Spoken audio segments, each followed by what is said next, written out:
$790 million might sound like a lot, but some former Rams fans we found today say it is not enough. News 4's Gabriella Vidal spoke to them and also to sports business analysts about this deal. She continues our team coverage from outside the dome.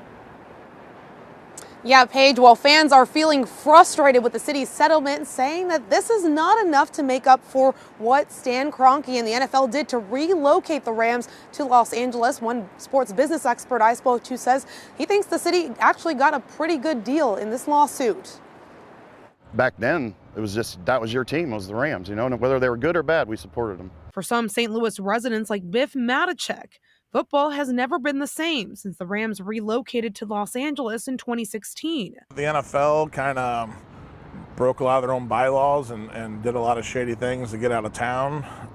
It was pretty disappointing. Now, some former fans are left feeling unsatisfied as the city settles its lawsuit with the NFL and Stan Kroenke for $790 million. I think it's low. I think we should try to negotiate for a team and a stadium. $790 million to the NFL is not a lot of money. While the sum of money is a little bit lower than what I was expecting, we have to take perspective here. 4 years ago, when this trial was brought, I think most observers would laugh off any victory for St. Louis and probably figured a sum of zero. So to get almost $800 million, that's quite something. It's unprecedented in the history of sports business. To some fans, it's never been about the money. To me, it was all about exposing the NFL for what they really are and the things they do that aren't very ethical or morally upstanding. Patrick Risch, director of the sports business program at WashU, says taking the NFL and Kroenke to trial would have been a bigger risk.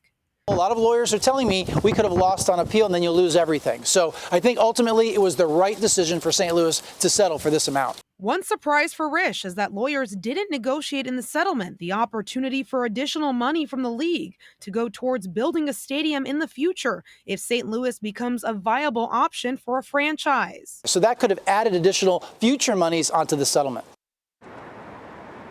Risch says one potential long-term impact that this lawsuit could have is that future NFL owners, as well as the NFL itself, will consider different ways about how they're going to decide on relocating a team, because if they're not transparent or forthcoming with the city and their fans, they could lead to similar situations and end up in a lawsuit like this one, owing millions. Reporting live downtown, Gabriella Vidal, News 4.